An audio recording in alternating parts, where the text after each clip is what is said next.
Hello class 12 welcome back to concept capsule. நாங்கள் விக்கியானா. So நியூக்ளியை chapter பார்த்துட்ருக்கோம். இன்றைக்கி வந்து நம்ம 2வது லெக்சர் பார்க்க போகிறோம். ரொம்பவே இன்ட்ரெஸ்டிங்கான ஒரு டாபிக் போகிறோம். ஆல்ஃபா பீட்டா காமா ரேடியேஷன் பற்றி தான் உங்களுக்கு நிறைய கேள்விப்பட்டிருப்பீங்க இவ்வளோ நாளாக. ஸோ அதில் என்ன நடக்குதுன்றதை ஆக்சுவலாக நம்ம ஃபீல் பண்ண போகிறோம் இந்த சாப்டரில். ஓகே, ஸோ இப்போ நம்ம பார்க்க போகிறது ரேடியோ ஆக்டிவிட்டியோட இன்ட்ரொடக்ஷன். இன்றைக்கி வந்து ரேடியோ ஆக்டிவிட்டினா என்னங்கிறத நீங்கள் ஃபஸ்ட்டு ஃபீல் பண்ணுவீங்க. ரேடியோ ஆக்டிவிட்டி என்னன்னு தெரிஞ்சதுக்கப்புறமா ஆல்ஃபா பீட்டா காமானா என்னது, ஓகே, எப்படிலாம் ரேடியோ ஆக்டிவிட்டி நடக்க போகுது அண்ட் எதனால் ரேடியோ ஆக்டிவிட்டி நடக்க போகுது, இது எல்லாமே படிக்க போகிறோம். அப்புறம் லா ஆஃப் ரேடியோ ஆக்டிவிட்டின்ட்டு ஒரு லா இருக்கும், அதை பேஸ் பண்ணி உங்களுக்கு நியூமரிக்கல்ஸ் கேட்பாங்க. ஸோ அதுவும் நம்ம சால்வ் பண்ண போகிறோம். சரியா? ஸோ இன்றைக்கி வந்து ரொம்பவே இன்ட்ரெஸ்டிங்கான சாப்டர், ரொம்பவே ஷார்ட்டான லெக்சர். ஸோ கதை மாதிரி கேட்டிங்கன்னா போதும். Okay, so before starting the video உங்கள் எல்லாருக்கும் ஒரே ஒரு சின்ன ரிமைண்டர். நம்ம ஆல்ரெடி டெலிகிராமில் ஒரு குரூப் க்ரியேட் பண்ணியிருக்கோம், கான்செப்ட் கேப்சூல் @கான்செப்ட் கேப்சூல் வின்னு போட்டிங்கன்னா நம்ம குரூப் கிடச்சிரும். அந்த குரூப்பில் உங்களுக்கு தேவையான எல்லா மெட்டீரியல்ஸும் ஆல்ரெடி நான் அப்லோட் பண்ணி வச்சுருக்கேன். என்னோடய ஹேண்ட் ரிட்டன் நோட்ஸாக இருக்கட்டும், இல்லை எக்ஸ்ட்ரா ஸ்டடி மெட்டீரியல்ஸ் என்னெல்லாம் வந்து ஃப்ரீயாக என்னால் கொடுக்க முடியுமோ எல்லாமே அங்கே இருக்குது. ஓகே, ஸோ நீங்கள் ஜஸ்ட் அந்த குரூப்பை ஜாயின் பண்ணிவிட்டு நீங்கள் தேவையான மெட்டீரியல்ஸை டவுன்லோட் பண்ணிக்கலாம். அண்ட் யாராச்சும் நம்ம சேனல் இன்னும் சப்ஸ்கிரைப் பண்ணாமல் இருக்கீங்கன்னா சப்ஸ்கிரைப் பண்ணிவிடுங்க. அண்ட் உங்கள் ஃப்ரெண்ட்ஸ் கூட கண்டிப்பாக நம்ம சேனலை ஷேர் பண்ணுங்கள். ஏன்னா உங்கள் 12th போர்ஷன் ஃபுல்லாக கம்ப்ளீட் பண்ணி முடிச்சிருக்கேன். ஸோ கண்டிப்பாக ஒன்று கூட விட்டு வைக்காமல் எல்லாமே கம்ப்ளீட் கவர்டாக இருக்கும். மற்ற சேனல் மாதிரி பாதி எடுத்துகிட்டு பாதி எடுக்காமல் அந்த மாதிரி இருக்காது. ஸோ எல்லாமே completely covered, totally free. Lakhs of rupees கொடுத்து என்ன கிடைக்குமோ அதே மெட்டீரியலை உங்களுக்கு கம்ப்ளீட்டாக ஃப்ரீயாக உங்களுக்கு அவைலபிள் பண்ணியிருக்கேன். ஸோ இது எல்லாமே எல்லாருக்கும் யூஸ் ஆகிற மாதிரி நீங்கள் வந்து பண்ணிவிடுங்க. சரியா? So lettuce continue. ரேடியோ ஆக்டிவிட்டின்னு என்னன்றதை பார்க்க போகிறோம். ஆக்சுவலி ரேடியோ ஆக்டிவிட்டி கண்டுபிடிச்சது பார்த்தோம்னா ஹென்ரி பெக்குரெல் அண்ட் 1896 கண்டுபிடிச்சாங்க. ஆக்சிடென்டலாக கண்டுபிடிச்சது. Okay, radio activity. ஸோ இது எப்படி கண்டுபிடிச்சாங்கன்றதை அப்புறம் பார்ப்போம். ஃபர்ஸ்ட் ரேடியோ ஆக்டிவிட்டினா என்ன? What is radio activity? எல்லா எலிமெண்ட்டும் ரேடியோ ஆக்டிவாக இருக்குமா? நீங்கள் யாராச்சும் பீரியாடிக் டேபிளை கிளியராக பார்த்துருந்தீங்கன்னா சில எலிமெண்ட்டில் ஸ்பெசிஃபிக்காக சொல்லியிருப்பாங்க ரேடியோ ஆக்டிவ் எலிமெண்ட் அப்படின்னு சொல்லியிருப்பாங்க. ஸ்பெசிஃபிக்கலி சில எலிமெண்ட்டில் ஆக்சுவலாக பார்த்தோம்னா மோஸ்ட் ஆஃப் த எலிமெண்ட்டில் ரேடியோ ஆக்டிவிட்டி இருக்குது அப்படின்னு காமிச்சிருப்பாங்க. நமக்கு தெரிஞ்ச எலிமெண்ட்டில் கொஞ்சம் எலிமெண்ட்டில் வந்து ரேடியோ ஆக்டிவிட்டி இருக்காது. ஓகே, ஸோ ஏன் இந்த மாதிரி ஆகுது? சில எலிமெண்ட் ரேடியோ ஆக்டிவாக இருக்குது, சில எலிமெண்ட்ஸ் அந்த ரேடியோ ஆக்டிவாக இல்லை. இதெல்லாம் ஏன் நடக்குது, என்ன ஆகுதுன்னு அப்படின்னு தான் பார்க்க போகிறோம். சரியா? ஸோ ஃபர்ஸ்ட் ஆஃப் ஆல் ஒரு விஷயத்தை புரிஞ்சுக்கோங்க, எல்லா எலிமெண்ட்டுமே ரேடியோ ஆக்டிவ் கிடையாது. Definitely not.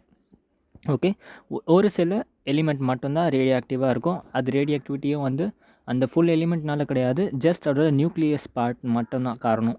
ஓகே, நியூக்ளியஸ்னால் மட்டும்தான் ரேடியோ ஆக்டிவிட்டி இருக்குது. இல்லாட்டி ரேடியோ ஆக்டிவிட்டின்ற ஃபெனோமெனாவே இருக்காது. நியூக்ளியஸ்னால தான் ரேடியோ ஆக்டிவிட்டி வந்து க்ரியேட் ஆகுது. சரியா? ஸோ ஃபர்ஸ்ட் திங் இதை வந்து நோட் பண்ணிக்கோங்க. Only few nuclei are unstable and cause radioactive. Okay, அதே மாதிரி இந்த லைனில் இன்னொரு விஷயமும் கிளியராக தெரியுது. அப்போ நியூக்ளியஸ் ஸ்டேபிளாக இருந்துச்சுன்னா கண்டிப்பாக ரேடியோ ஆக்டிவிட்டி நடக்காது. நியூக்ளியஸ் அன்ஸ்டேபிளாக இருந்துச்சுன்னா ரேடியோ ஆக்டிவிட்டி கண்டிப்பாக நடக்கும். ஓகே, ஸோ இந்த ஸ்டெபிலிட்டி அன்ஸ்டெபிலிட்டி எதை டிபெண்ட் பண்ணியிருக்குனாக்கா சார்ஜஸை டிபெண்ட் பண்ணியிருக்குன்றது உங்களுக்கு தெரியும். ஓகே, ஒரு ப்ளஸ்ஸும் மைனஸும் ஒரே ஈக்குவலாக இருந்துச்சுன்னா என்ன சொல்லுவோம்? இதை ஸ்டேபிளாக இருக்குது, நியூட்ரலாக இருக்குது அப்படின்னு சொல்லுவோம். கரெக்டாக? நியூக்ளியஸில் என்ன ஆகும்? நம்பர் ஆஃப் ப்ரோட்டான்ஸ் இருக்கும், நியூட்ரான்ஸ் இருக்கும். ப்ரோட்டான்ஸ்க்கு பாசிட்டிவ் சார்ஜ் இருக்கும், நியூட்ரான்ஸ்க்கு எந்த விதமான சார்ஜும் இருக்காது. ஆனால் ஒரு ஃபோர்ஸ் எக்ஸர்ட் பண்ணும். அது என்னன்றதை நான் இப்போ ஒன்று கொஞ்சம் நேரத்தில் சொல்லித்தரேன். ஸோ இது ரெண்டு பேஸ் பண்ணி தான் உங்கள் நியூக்ளியஸ் ஃபுல்லாகவே இருக்குது.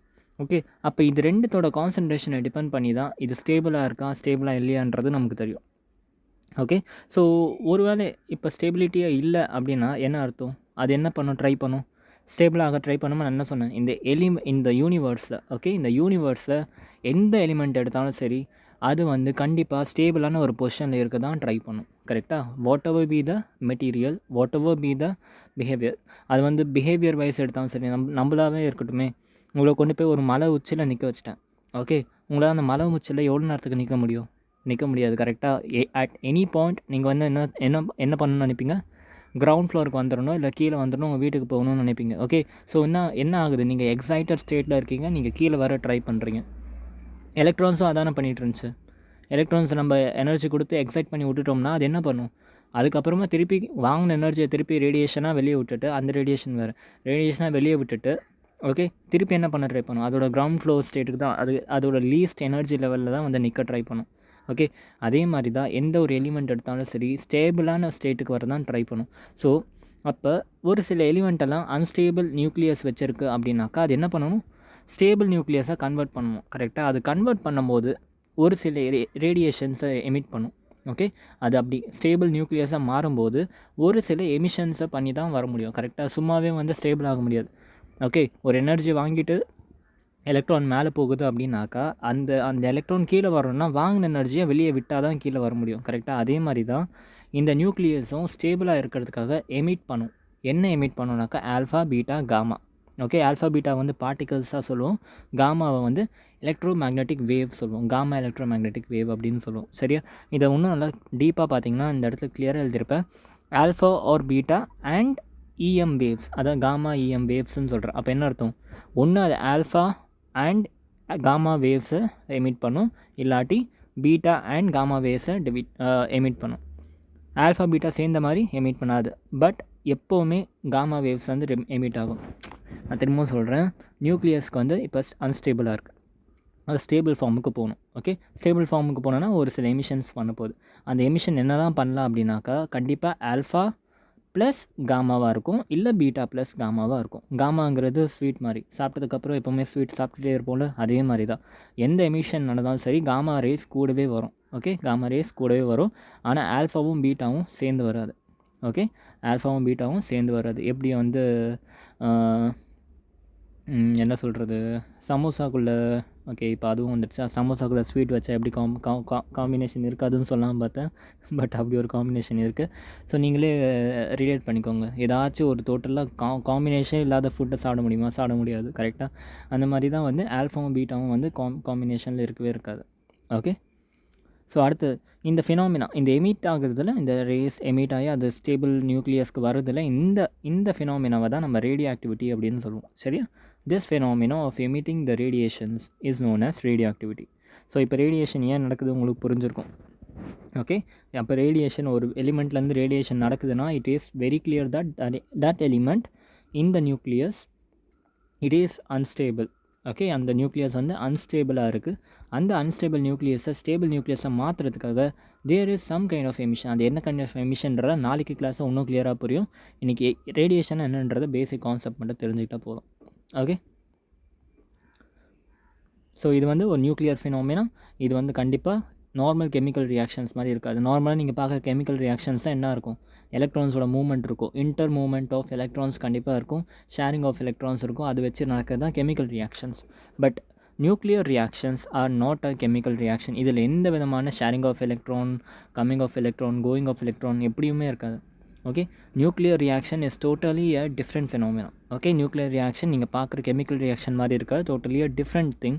அண்ட் இந்த நியூக்ளியர் ரியாக்ஷன்ஸ்லாம் இருக்குல்ல, இது கண்டிப்பாக டெம்பரேச்சர், ப்ரெஷர் அதெல்லாம் டிபெண்ட்டே கிடையாது. ஏன்னா இதோட எனர்ஜி ரொம்ப ரொம்ப ரொம்ப ரொம்ப அதிகம்.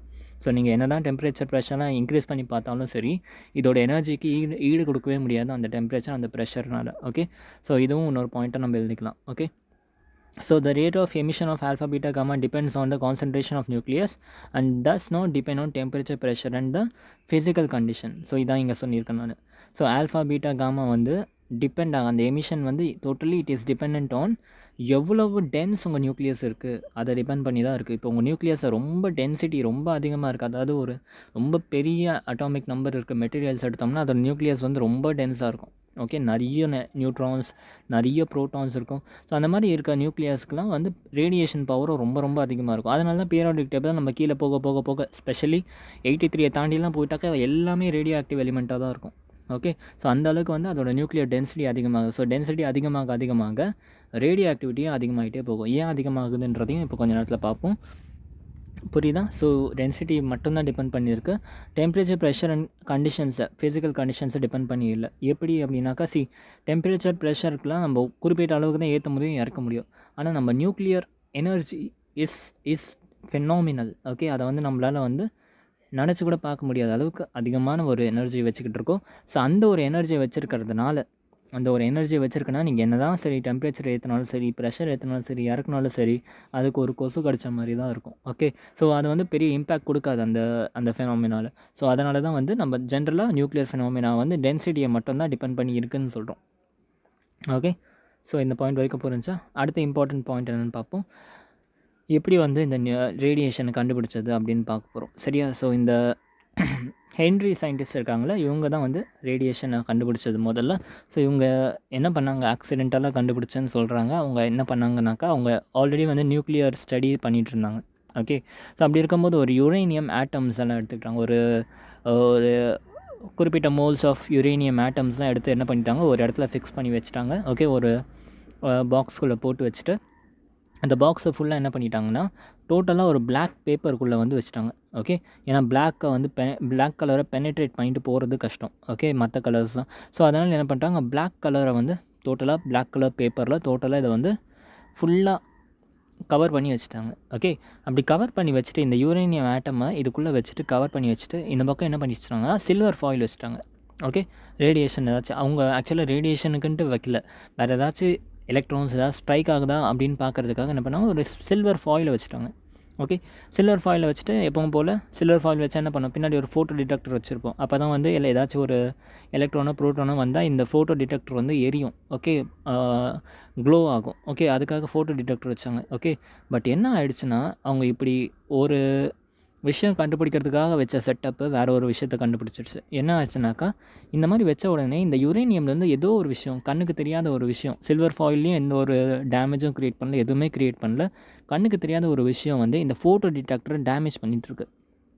ஓகே, ஜென்ரல் இந்த ஃபோட்டோ டிடெக்டர் வந்து ஃபயர் மாதிரி க்ளோ ஆகும். ஓகே, பட் என்ன ஆகிடுச்சுன்னா ஃபுல்லாக பிளாக்காக ஆகிடுச்சு, அந்த டேமேஜ் ஆக ஆரம்பிச்சிடுச்சு. இந்த ஃபோட்டோ டிடெக்டர் ஃபுல்லாகவே டேமேஜ் ஆக ஆரம்பிச்சிடுச்சு.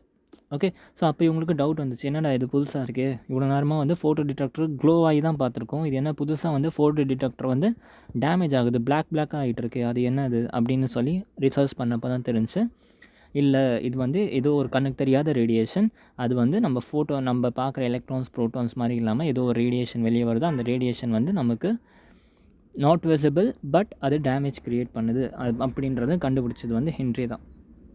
ஓகே, ஸோ இப்படி தான் வந்து ரேடியேஷன் எப்படி கண்டுபிடிச்சாங்கன்ட்டு சொன்னாங்க. ஓகே, ஸோ இப்போ இந்த ரேடியேஷன்லாம் என்னன்றலாம் உங்களுக்கு தெரிஞ்சிடுச்சு. ஓகே, எப்படி க்ரியேட் ஆகுது, எப்படி ஆட்டமை விட்டு வெளியே வருது, இது எல்லாமே தெரிஞ்சிடுச்சு. ஓகே, இப்போ it is time to know why some nucleus are stable and some are not stable. ஏன் சில நியூக்ளியஸ்லாம் வந்து ஸ்டேபிளாக இருக்குது, இன்னும் சில நியூக்ளியஸ் ஏன் ஸ்டேபிளாக இல்லை அப்படின்ற உங்கள் என்சிஆர்டி லாங்குவேஜை சொல்லணும்னா ஸ்டெபிலிட்டி பெல்ட்னா என்னன்றதை பார்க்க போகிறோம். ஓகே, வாட் இஸ் ஸ்டெபிலிட்டி பெல்ட்னு பார்க்க போகிறோம். சரி, அதுக்கு ஒரு சின்ன கிராஃப் மாதிரி க்ரியேட் பண்ணிக்கிட்டேன். ஓகே, இந்த கிராஃபில் வந்து இந்த சைடில் வந்து நம்பர் ஆஃப் ப்ரோட்டான்ஸ் எடுத்துக்கிட்டேன், ஜெட்னு சொல்லுவோம் கரெக்டாக. இந்த சைடு வந்து நம்பர் ஆஃப் நியூட்ரான் எடுத்துக்கிட்டேன், N. Okay, number of neutrons equal to mass number minus Z பண்ணோம்னா கிடச்சிரும். அதாவது ஏ மைனஸ் ஜெட் பண்ணோம்னா நம்பர் ஆஃப் நியூட்ரான் கிடச்சிரும். அதெல்லாம் உங்களுக்கு லாஸ்ட் கிளாஸில் சொல்லி கொடுத்துட்டேன். ஓகே, ஸோ இந்த ஜஸ்ட் வந்து 10, 20, 30, 40, 50, 60, 70, 80 வரைக்கும் எடுத்துட்டேன். இந்த பக்கமும் 10, 20, 30, 40, 60, 80 வரைக்கும் எடுத்துட்டேன். சரியா? ஸோ இப்போதைக்கு என்ன பண்ணுறேன்னா 10 சும்மா ஜாயின் பண்ணி வைக்கிறேன். ஓகே, இப்படி சும்மா 10, 10, 20, 20, 30, 30 எல்லாத்தையும் ஜாயின் பண்ணி இப்படி வைக்கிறேன். ஓகே, ஸோ இந்த பாயிண்ட்டில் என்ன சொல்லலாம், நம்பர் ஆஃப் ப்ரோட்டானும் ஈக்குவல், நம்பர் ஆஃப் நியூட்ரானும் equal. Okay, n equal to ஜெட்னு சொல்லிக்கலாம் இந்த காமனாக இருக்க பாயிண்ட். ஓகே, ஸோ நான் வாட் இஸ் ஸ்டெபிலிட்டி பெல்ட் அப்படின்னு பார்ப்போம். இந்த ஸ்டெபிலிட்டி பெல்ட்டை வச்சு தான் ஒரு ஆட்டம் வந்து ஸ்டேபிளாக இல்லையான்னு சொல்லுவோம். ஓகே, ஸோ எந்த ஆட்டம்லாம் வந்து இந்த ஸ்டெபிலிட்டி பெல்ட் மேலே இருக்குமோ அந்த ஆட்டம்லாம் ஸ்டேபிள், அது ரேடியோ ஆக்டிவாக இருக்காது. எந்த ஆட்டம்லாம் வந்து ஸ்டெபிலிட்டி பெல்ட்டை தாண்டி மேலேயோ இல்லை கீழேயோ அந்த ஸ்டெபிலிட்டி பெல்ட்டு மேலே இல்லாமல் இருக்கோ அது எல்லாமே வந்து radioactive atom. Okay, so ஒருவேளை உங்களுக்கு ஒரு 1 மார்க் கொஷனில் how will you differentiate radioactive and non radioactive atom அப்படின்னு கேட்டாக்கா நீங்கள் இதை வந்து ஸ்டெபிலிட்டி பெல்ட்டை யூஸ் பண்ணி சொல்லலாம். ஸ்டெபிலிட்டி பெல்ட்டுக்கு மேலே இருக்க ஆட்டம்ஸ் எல்லாம் ரேடியோ ஆக்டிவ், அதுக்கு மேலேயோ கீழேயோ இருக்க ஆட்டம்ஸ் எல்லாமே மாற்றி சொல்லிட்டேன். ஸ்டெபிலிட்டி பெல்ட்டுக்கு மேலே இருக்க ஆட்டம்ஸ் எல்லாமே வந்து நான் ரேடியோ ஆக்டிவ், அதுக்கு மேலே கீழே இருக்க ஆட்டம்ஸ் எல்லாமே ரேடியோ ஆக்டிவ். ஓகே, ஸோ இது என்ன கான்செப்ட் எல்லாமே இப்போ சொல்கிறேன், வெயிட் பண்ணுங்கள். ஓகே, ஸோ இப்போ எக்ஸ்பெரிமெண்டலி சில டேட்டாஸ் தான் இருக்குது. ஓகே, ஸோ சயின்டிஸ்டாக எக்ஸ்பெரிமெண்டலி என்ன பண்ணுறாங்கன்னா atoms with Z less than 20, ஜெட்னா அது அட்டாமிக் நம்பர் லெஸ் தென் 20 இருக்க ஆட்டம்ஸ் எல்லாம் அவங்க ரிசர்ச் பண்ணப்போ என்ன தெரிஞ்சுனாக்கா அவங்களுக்குலாம் ஸ்டேபிள் நியூக்ளியா இருந்துச்சு. ஓகே, அண்ட் எப்படி ஸ்டேபிள் நியூக்ளியானா அதோட n/p ரேஷியோ, அதாவது number of neutron upon number of ப்ரோட்டானோட ரேஷியோ பார்த்தோம்னா 1க்கு ஈக்குவலாக இருக்கும். விச் மீன்ஸ் தட் Z வந்து லெஸ் தென் 20 இருந்தாக்கா நம்பர் ஆஃப் ப்ரோட்டானும் நம்பர் ஆஃப் நியூட்ரானும் அந்த ஆட்டமில் ஈக்குவலாக இருக்கும். ஃபார் எக்ஸாம்பிள் ஹீலியம் எடுத்தோம்னா அதில் வந்து நம்பர் ஆஃப் ப்ரோட்டான் எத்தனை இருக்கும், இந்த இடம் 2ன்றது நம்பர் ஆஃப் ப்ரோட்டான், அதாவது அட்டாமிக் நம்பர், மேலே இருக்கிறது மாஸ் நம்பர், அதாவது A. ஓகே, எத்தனை ப்ரோட்டான்ஸ் இருக்குன்னு கேட்டால் எத்தனை சொல்லுவீங்க? 2 ப்ரோட்டான்ஸ் இருக்குது. எத்தனை நியூட்ரான்ஸ் இருக்குன்னு கேட்டால் ஜஸ்ட் 4 - 2 பண்ணால் என்ன 2. ஸோ பார்த்தோம்னா ஹீலியமுக்கு number of proton is equal to number of neutron. Okay, அதே மாதிரி கார்பனோட அட்டாமிக் நம்பர் பார்த்தோம்னா 6. அட்டாமிக் நம்பர் லெஸ் தென் 20 வரைக்கும் நமக்கு இந்த கண்டிஷன் சாட்டிஸ்ஃபை ஆகும். கார்பனுக்கு 6, mass number 12, number of proton வந்து 6, நம்பர் ஆஃப் நியூட்ரான் வந்து 12 - 6 வந்து 6. கார்பனுக்கும் கூட n இஸ் ஈக்குவல் டு என்னது Z, அதாவது நம்பர் ஆஃப் ப்ரோட்டான்ஸும் நம்பர் ஆஃப் நியூட்ரான்ஸும் ஈக்குவல். அதுவே நைட்ரோஜன் எடுத்தோம்னா நைட்ரோஜனுக்கு atomic number 7, mass number 14, which means that இதுக்கும் வந்து number of protons and number of neutron equal. Sodium எடுத்தோம்னாக்கா atomic number 11, mass number 23. So இதை வந்து நம்பர் ஆஃப் ப்ரோட்டான் எவ்வளோன்னு பார்த்தா 11, மாஸ் நம்பர் எவ்வளோன்னு பார்த்தாக்கா 12 வரும். 12. Okay, sorry, atomic number of proton பார்த்தோம்னா 11, நம்பர் ஆஃப் நியூட்ரான் பார்த்தாக்கா 12. 23 - 11 எவ்வளோ? 12. ஸோ ப்ரோட்டானோட நியூட்ரான் ஒன்று அதிகமாக இருக்குது. Okay, so we can consider it as nearly equal to 1. சரியா, நியர்லி ஈக்குவல் டு 1. ஸோ ரெண்டும் நியர்லி ஈக்குவல்னு கன்சிடர் பண்ணிக்கலாம். ஸோ இந்த மாதிரி atomic number Z equal to less than 20 வரைக்கும் பார்த்தோம்னா நமக்கு N/P ரேஷியோ வந்து நியர்லி 1 இருக்குது. ஓகே, ஸோ நியர்லி 1 இருக்குன்னு என்ன அர்த்தம்? ஸ்டெபிலிட்டி பெல்ட் டயக்ராம் பார்த்தோம்னாக்கா number of proton is nearly is equal to 1. அப்போ இந்த இடத்துல வந்து இந்த மாதிரி ஒரு லைன் வரைய முடியுது. இதுதான் வந்து ஸ்டெபிலிட்டி பெல்ட். ஓகே, ஸோ அப்போ லெஸ் தென் 20 வரைக்கும் எல்லா ஆட்டமும் வந்து இந்த ஸ்டெபிலிட்டி பெல்ட்டுக்கு மேலேயே இருக்குது. ஓகே, ஸோ அதனால் இதை தாண்டி ஓகே, இது நமக்கு தெரிஞ்ச எலிமெண்ட் வந்து லெஸ் தென் 20 இவ்வளோ தான் இருக்குது, பீரியாடிக் டேபிளில் இருக்கிறது தான் இருக்குது. ஓகே, மேபி இதையும் தாண்டி நிறைய எலிமெண்ட்ஸ் இருக்கலாம். இப்போ கூட நம்ம வந்து ஜஸ்ட் ரொம்ப கம்மியாக தான் எலிமெண்ட்ஸ் தான் கண்டுபிடிச்சிருக்கோம். இன்னும் எவ்வளவோ எலிமெண்ட்ஸ் நம்ம கண்டுபிடிக்காத எலிமெண்ட்ஸ் எவ்வளவோ இருக்குது. கரெக்டாக? ஸோ இன் ஜென்ரல் என்ன சொல்கிறாங்கன்னா, யாரெல்லாம் இந்த ஸ்டெபிலிட்டி பெல்ட்டுக்கு மேலேயே இருக்காங்களோ, எத்தனை ஆட்டம்னா இந்த ஸ்டெபிலிட்டி பெல்ட்டுக்கு மேலேயே இருக்கும், அந்த ஆட்டம்ஸ் தான் நான் ரேடியோ ஆக்டிவ் எலிமெண்ட்டாக இருக்கும். ஓகே, ஸோ அதுக்கப்புறம் என்ன ஆகுது? 20க்கு மேலே நம்ம கொஞ்சம் கொஞ்சமாக ஏற்றிக்கிட்டே போகிறோம். ஓகே, ஸோ ஏற்றிட்டு போகிறதுக்கு முன்னாடி ஏன் இப்போ ஸ்டேபிளாக இருக்குது அப்படின்றத பார்ப்போம். இது ஒரு ஆட்டமோட நியூக்ளியஸ் வச்சுப்போம். ஓகே, இந்த ஆட்டமோட நியூக்ளியஸ் என்ன இருக்கும்? ஜென்ரலாக number of protons and number of neutrons இருக்கும். சிம்பிளாக நியூட்ரான்ஸும் ப்ரோட்டான்ஸும் நிறைய இருக்க போகுது இந்த ஆட்டம்குள்ளே. ஓகே, ஸோ லெஸ் தென் 20க்குள்ளே என்ன சொன்னோம்? Number of proton is equal to nearly is equal to number of neutrons சொன்னோம். So let us assume equal number of protons and neutrons are there in this nucleus. Okay, so இப்போ உங்கள் எல்லாருக்கும் தெரியும் ப்ரோட்டானோட charge என்ன? Positive charge. Okay, இந்த ப்ரோட்டானோட charge என்ன? Positive charge. Positive சார்ஜும் என்ன பண்ண ட்ரை பண்ணும்? ரிப்பல்சிவ் ஃபோர்ஸை க்ரியேட் பண்ணும். இந்த ரிப்பல்சிவ் ஃபோர்ஸோட நேச்சர் என்னவாக இருக்கும்? கூலம் ஃபோர்ஸ்ன்னு சொல்லுவோம். என்ன சொல்லுவோம்? கூலம் ஃபோர்ஸ்ன்னு சொல்லுவோம், இல்லாட்டி எலக்ட்ரோஸ்டாட்டிக் ஃபோர்ஸ்ன்னு சொல்லுவோம். Electrostatic force. ஓகே, அதுதான் நம்ம செகண்ட் சாப்டரில் டீட்டெயிலாக இதை பற்றி படிச்சிருப்போம். ஓகே, ஸோ என்ன ஆகுது? இந்த பாசிட்டிவ் ப்ரோட்டானும் அப்போஸ் பண்ண ஆரம்பிக்கும். ஓகே, இவன் பிடிச்சி தள்ள ஆரம்பிப்பான். பட் நியூக்ளியஸ் என்ன பண்ணுவோம்? நியூக்ளியஸ்க்கு இது வந்து நடக்கக்கூடாது. ஓகே, நியூக்ளியஸ் என்ன பண்ணுவோம்? இந்த ரிப்பல்சிவ் ஃபோர்ஸ் எல்லாம் மீறி ஒரு ஃபோர்ஸை கொடுத்து இந்த ப்ரோட்டான்ஸை ஸ்டில் அந்த நியூக்ளியஸ்குள்ளேயே உட்கார வைக்குது. ஓகே, அப்போ neutron being a neutral charge, அதுக்கிட்ட வந்து எந்த ஃபோர்ஸுமே இருக்காதுன்னு சொல்ல முடியாது. ஓகே, நியூட்ரான் வந்து பீயிங் அ நியூட்ரல் சார்ஜ், அது வந்து எந்த ஃபோர்ஸுமே வச்சுருக்காதுன்னு சொல்ல முடியாது. நியூட்ரானும் ஒரு ஃபோர்ஸ் ரிலீஸ் பண்ணும், ஆனால் அந்த ஃபோர்ஸ் வந்து totally independent of any thing. Okay, for example இப்போ நியூட்ரான் வந்து ஒரு ஃபோர்ஸ் கொடுக்குதுன்னா அது எப்போவுமே அட்ராக்டிவ் நேச்சராக இருக்கும் அண்ட் ரொம்பவே ஷார்ட் ரேடியஸ்க்கு தான் அந்த நியூட்ரானோட ஃபோர்ஸ் இருக்கும். ஓகே, ஸோ இந்த நியூட்ரான் என்ன பண்ணுன்னா பக்கத்தில் இருக்க நியூட்ரானை பிடிச்சி அட்ராக்ட் பண்ணும், பக்கத்தில் இருக்க ப்ரோட்டானை பிடிச்சி அட்ராக்ட் பண்ணும், இந்த ப்ரோட்டானையும் பிடிச்சி அட்ராக்ட் பண்ணும். ஸோ அது கையில் என்னெல்லாம் மாட்டுதோ அது எல்லாத்தையும் இந்த நியூட்ரான் வந்து அட்ராக்ட் பண்ணும். இன்ஃபேக்ட் நியூட்ரான் தான் என்ன பண்ண போகுது? வெளியே இருக்க எலக்ட்ரானையும் அட்ராக்ட் பண்ணி வைக்க ஹெல்ப் பண்ண போகுது. ஸோ இந்த மாதிரி என்னென்ன கிடைக்குதோ அது எல்லாத்தையும் அட்ராக்ட் பண்ணுறது நியூட்ரானோட என்ன சொல்கிறது கேரக்டர். ஓகே, ஸோ இப்படி தான் வந்து நியூட்ரான் வந்து எல்லாத்தையும் வந்து பிடிச்சி அட்ராக்ட் பண்ண போகுது. ஸோ இப்போ இந்த இடத்துல எத்தனை ஃபோர்ஸ் இன்வால்வ் இருக்குது? ஒன்று ப்ரோட்டானால் வர எலக்ட்ரோஸ்டாட்டிக் ஃபோர்ஸ், இன்னொன்று நியூட்ரான் கிரியேட் பண்ணுற அந்த நியூக்ளியர் ஃபோர்ஸ். ஓகே, ஸோ இந்த ரெண்டு ஃபோர்ஸை பேஸ் பண்ணி தான் உங்கள் ஆட்டமோட நியூக்ளியஸ் ஸ்டேபிளாக இல்லையான்னு சொல்ல முடியும். ஓகே, ஸோ இப்போ இந்த ரெண்டு ஃபோர்ஸும் ஒரு வேளை உங்களால் ஈக்குவலாக வச்சுருக்க முடியுது. நெட் ஃபோர்ஸ் ஒரு வேளை சேமாக இருக்குது அப்படின்னா அதை வந்து நியூட்ரல்னு சொல்லுவோம். Okay, getting? ஸோ ஒரு வேளை இந்த ரெண்டு ஃபோர்ஸும் நமக்கு வந்து நியூட்ரலாக இருக்குது, அதாவது ஈக்குலிபிரியம் ஆகுது அப்படின்னா அது வந்து ஸ்டேபிள் நியூக்ளியஸாக இருக்கும். சில டைமில் என்ன ஆகும்னா நம்ம பீரியாடிக் டேபிளில் போக இந்த நியூட்ரானும் ப்ரோட்டானோட கவுண்ட்டும் என்ன ஆகும்? அன்மேட்ச்ட் ஆகும். சில கேஸ் வந்து நியூட்ரான் ரொம்ப அதிகமாகிடும், சில கேஸில் ப்ரோட்டான் ரொம்ப அதிகமாகிடும். ஓகே, ஸோ அந்த மாதிரி கேஸ் வந்து இருக்குது. ஸோ அப்போ என்ன ஆகும்? நியூட்ரான் ரொம்ப அதிகமாக நியூக்ளியர் ஃபோர்ஸ் மட்டும் அதிகமாகிட்டே போகும், ப்ரோட்டானோட ஃபோர்ஸ் வந்து கம்மியாகுது. ஸோ அந்த கேஸ் என்ன ஆகுது? இந்த நியூக்ளியஸ் வந்து நான் ஸ்டேபிளாக ஆகுது. ஓகே, ஏன்னா அது வந்து ஈக்குலிபிரியம் அட்டன் பண்ண முடியல. இந்த ஃபோர்ஸும் ஈக்குவலாக இருந்தால் தான் இது ஸ்டேபிளாக இருக்கும். நியூக்ளியர் ஃபோர்ஸ் அதிகமாகிடுச்சு, பாசிட்டிவ் ஃபோர்ஸ் கம்மியாகிடுச்சு, எலக்ட்ரோஸ்டாட்டிக் ஃபோர்ஸ் கம்மியாகிடுச்சு. அப்போ என்ன ஆகும்? ரொம்ப நியூக்ளியஸ் சுருங்க ஆரம்பிச்சிடும், அப்படியே நியூக்ளியஸ் க்ரஷ் ஆகிற மாதிரி ஆகும். சரியா? பட் அந்த ஆட்டம் வந்து அதை நடக்க விடக்கூடாது. எந்த ஒரு எலிமெண்ட்டாக இருந்தால் ஸ்டெபிலிட்டியை நோக்கி தான் அது போக ட்ரை பண்ணும். அப்போ என்ன பண்ணுன்னா, in order to get stable, இந்த மாதிரி அது வந்து க்ரஷ் ஆகிடக்கூடாதுன்றதுக்காக சில எலக்ட்ரான்ஸை வெளியே விட்டுரும். ஓகே, அதாவது சில சார்ஜஸை வெளியே விட போகுது. ஓகே, ஸோ அதுதான் வந்து என்ன சொல்லுவோம்னா பார்ட்டிக்கல் எமிட்டிங் அப்படின்னு சொல்லுவோம். சரியா? சில பார்ட்டிகல்ஸை வந்து எமிட் பண்ணிவிட்டு அது ஃபைனலாக வந்து என்ன ஆகும், ஸ்டேபிள் ஸ்டேட்டுக்கு வர ட்ரை பண்ணும். சரியா? ஸோ இதுதான் வந்து நடக்குது when the electrons and when the neutrons and protons are in the same thing. Okay, அடுத்து nuclear force is independent attractive nature. If this attractive force is equal to the repulsive force, they are stable. இதெல்லாம் உங்களுக்கு சொல்லிட்டேன். Okay, so இப்போ அடுத்து இன்னொரு set of atoms தான் பார்ப்போம்.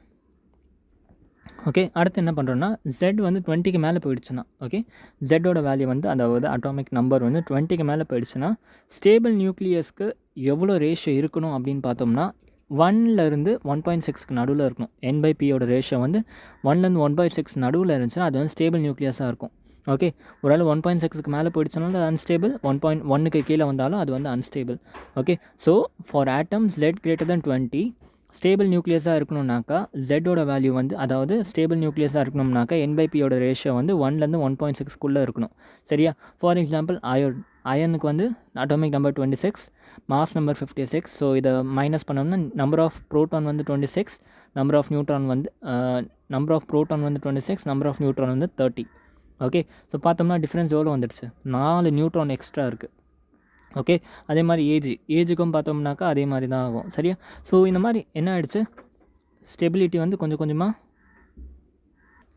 அந்த நம்பர் ஆஃப் ப்ரோட்டான் அண்ட் நியூட்ரானோட கான்சன்ட்ரேஷன் கொஞ்சம் கொஞ்சமாக வேரி ஆக ஆரம்பிக்குது. ஸ்டில் வந்து ஒருவேளை உங்கள் ரேஷியோ வந்து 1லேருந்து 1.6க்குள்ளே இருந்துச்சுன்னா அந்த ரேஷியோவில் அது வந்து கண்டிப்பாக என்னவாக இருக்க போகுது, ஸ்டேபிளாக இருக்க போகுது. ஸோ அதோட பெல்ட் நம்ம வரைய பார்த்தோம் அப்படின்னாக்கா இவ்வளோ நேரமாக நமக்கு பெல்ட் வந்து இது வரைக்கும் இருந்துச்சு, ஸ்டெபிலிட்டி பெல்ட் வந்து இது வரைக்கும் இருந்துச்சு. பட் கொஞ்சம் கொஞ்சமாக 20க்கு மேலே போகிறப்ப நம்ம பெல்ட்டோட ஸ்டெபிலிட்டி பெல்ட்டோட அந்த சார்ட் வந்து வேரி ஆகும். இதுக்கு மேலே இருக்காது. ஓகே, N=Z கிடையாது இந்த வாட்டி. ஆனால் Nக்கு வந்து N=Z இல்லை, மேலே கீழன்ட்டு இருக்குது. பட் இருந்தாலும் ஸ்டெபிலிட்டி அட்டைன் ஆகுது. ஸோ அதோட கிராஃப் வந்து ப்ளாட் ஆகி இப்படியே போய்கிட்டே இருக்கும். ஓகே, ஸோ இப்போ என்ன அர்த்தம், இவ்வளோ ஃபஸ்ட்டு இந்த இடத்துல இருந்தாலே வந்து அது ஸ்டேபிள்னு சொல்லணும். பட் இனிமேல் வந்து நம்பர் ஆஃப் ப்ரோட்டானும் நியூட்ரானும் ஈக்குவலாக இருக்கணுன்ட்டு அவசியம் இல்லை. ஆனால் இந்த ஸ்டெபிலிட்டி பெல்ட்டுக்கு மேலே கண்டிப்பாக இருக்கணும். அந்த ரேஷியோ 1.6 to 1 இருந்துச்சுனாக்கா இந்த ஸ்டெபிலிட்டி பெல்ட்டுக்கு மேலே இருக்குன்னு அர்த்தம். இந்த ஆட்டம்ஸ்லாம் கண்டிப்பாக வந்து என்னது, ஸ்டேபிளாக இருக்குன்னு அர்த்தம். ஆனால் மற்றபடி இந்த ஆட்டம் இந்த ஸ்டெபிலிட்டியில் எனக்கு மேலே இருந்தாலும் சரி கீழே இருந்தாலும் சரி லட்சக்கணக்கான ஆட்டம்ஸ் இருக்கும். கரெக்டாக? அந்த ஆட்டம்ஸ் தான் ஒருவேளை இந்த ஸ்டெபிலிட்டி பெல்ட்டுக்கு மேலே இருந்துச்சுனாக்கா அதில் நியூட்ரானோட கான்சன்ட்ரேஷன் ரொம்ப அதிகமாக இருக்குன்னு அர்த்தம். ஸ்டெபிலிட்டி பெல்ட்டு கீழே இருந்துச்சுன்னா அதில் ப்ரோட்டானோட கான்சன்ட்ரேஷன் அதிகமாக இருக்குன்னு அர்த்தம். ஓகே, ஸோ நியூட்ரானோட கான்சன்ட்ரேஷன் அதிகமாக இருந்துச்சுனாக்கா அது வந்து பீட்டா டிகே அந்த ஃபினாமினா படி அதை வந்து எமிஷனை கண்டக்ட் பண்ணும். கீழே வந்துருச்சுனாக்கா வேறு எமிஷன் வந்து அந்த டைப்லாம் பார்க்க போகிறோம் கொஞ்சம் நேரத்தில். சரியா? ஸோ இந்த மாதிரி வந்து ஸ்டெபிலிட்டி வந்து இந்த ரேஷியோ படி பார்த்துட்டே இருந்தோம்னா ஒரு சில ஆட்டம்ஸ்க்கு இன்க்ரீஸ் ஆகிக்கிட்டே இருக்குது. கடைசியாக ஒரே ஒரு ஆட்டம் ஸ்டேபிளாக இருக்கும். அந்த ஆட்டம் ஸ்டேபிளாக இருக்கிறது தெரிஞ்சதுக்கப்புறமா மீதி எல்லா ஆட்டமும் அன்ஸ்டேபிள் ஆகிடுது. அது என்ன ஆட்டம்னா பிஸ்முத். ஸோ அட்டாமிக் நம்பர் 83 வரைக்கும் ஸ்டேபிள் ஆட்டம்ஸை நம்மளால் கண்டுபிடிக்க முடியும் இந்த கிராஃப் வச்சு. ஓகே, எக்ஸ்பெரிமெண்டலி டிட்டர்மைன் பண்ணிட்டோம். ஆனால் Z=83க்கு மேலே அதாவது பிஸ்முத் தான் லாஸ்ட் ஸ்டேபிள் ஆட்டம். ஓகே, லாஸ்ட் ஸ்டேபிள் நியூக்ளியஸ் யாருக்கு இருக்குதுன்னு பார்த்தா பிஸ்முத்துக்கு இருக்குது. ஓகே, 83, 209 இதுலேயுமே டிஃப்ரென்ஸ் பார்த்தோம்னா ரொம்ப அதிகமாக இருக்கும். ஸ்டில் இதோட நியூக்ளியர் ஃபோர்ஸ்னால இது வந்து ஓரளவுக்கு ஸ்டேபிலிட்டி அச்சீவ் பண்ண முடியுது. ஆனால் 83க்கு மேலே நம்ம கண்டுபிடிக்கிற எல்லா எலிமெண்ட்டுமே it is going to be totally unstable. அது எல்லாமே வந்து ரேடியோ ஆக்டிவாக கண்டிப்பாக இருக்க போகுது. ஓகே, ஸோ அபோவ் த ஸ்டெபிலிட்டியில் நான் இதான் உங்களுக்கு சொன்னேன், நியூட்ரான்ஸ் மோர். ஸோ அதனால் வந்து பீட்டா டிகே நடக்கும், எலக்ட்ரான்ஸாக ரிமூவ் ஆகும். சரியா? பிலோ ஸ்டெபிலிட்டி லைன் ப்ரோட்டான்ஸ் அதிகமாக இருக்கும். ஸோ பீட்டா ப்ளஸ் டிகே நடக்கும். இதை பற்றி நம்ம நாளைக்கு டிஸ்கஸ் பண்ணலாம். சரியா? ஸோ இப்போதைக்கு உங்களுக்கு இது வரைக்கும் தெரிஞ்சால் போதும். இன்றைக்கி நம்ம என்னென்ன பார்த்தோம், ரேடியோ ஆக்டிவிட்டினா என்னென்னு ஃபீல் பண்ணியிருப்பீங்க, ரேடியோ ஆக்டிவிட்டி ஏன் நடக்குதுன்னு ஃபீல் பண்ணியிருப்பீங்க, எதனால் ரேடியேஷன் நடக்குதுன்னு அப்படின்னும் பார்த்துருப்பீங்க. ஓகே, அண்டு ஏன் சில ஆட்டம்ஸ் ஸ்டேபிளாக இருக்குது, சில ஆட்டம் ஸ்டேபிளாக இல்லை, ஏன் சில ஆட்டம்ஸ் ரேடியோ ஆக்டிவாக இருக்குது, ஏன் சில ஆட்டம் ரேடியோ ஆக்டிவாக இல்லைன்றது எல்லாத்தையும் பார்த்துரும். ஓகே, ஸோ இப்போ இதுக்கு அடுத்து அந்த சொன்ன ஸ்டெபிலிட்டி லைனுக்கு மேலே இருக்கிறதெல்லாம் நியூட்ரான் ரொம்ப அதிகமாக இருக்கும், அதெல்லாம் ஒரு ரேடியேஷன் காமிக்கும். ஸ்டெபிலிட்டி லைனுக்கு கீழே இருக்கிறதுல ப்ரோட்டான்ஸ் தான் ரொம்ப அதிகமாக இருக்கும், அதெல்லாம் வேறு ஒரு ரேடியேஷன் காமிக்கும். ஸோ இந்த கிளாஸிஃபிகேஷன் தான் ஆல்ஃபா பீட்டா காமா. சரியா? ஸோ நாளைக்கு கிளாஸில் இதெல்லாம் டீட்டெயிலாக பார்ப்போம். எப்போ வந்து ஆல்ஃபா காமா பீட்டா அதெல்லாம் ரேடியேஷன்லாம் எப்போ நடக்கும், என்னென்ன கண்டிஷன்ஸ். ஓகே, ஸோ அதெல்லாம் வந்து நாளைக்கு வீடியோவில் பார்ப்போம். சரியா? இப்போதைக்கு இந்த வீடியோ இன்றைக்கி எண்ட் பண்ணிக்கலாம். நாளைக்கு வந்து ஆல்ஃபா பீட்டா காமாவை டீட்டெயிலாக படிப்போம். சரியா? Thank you so much. Have a great day. Good by.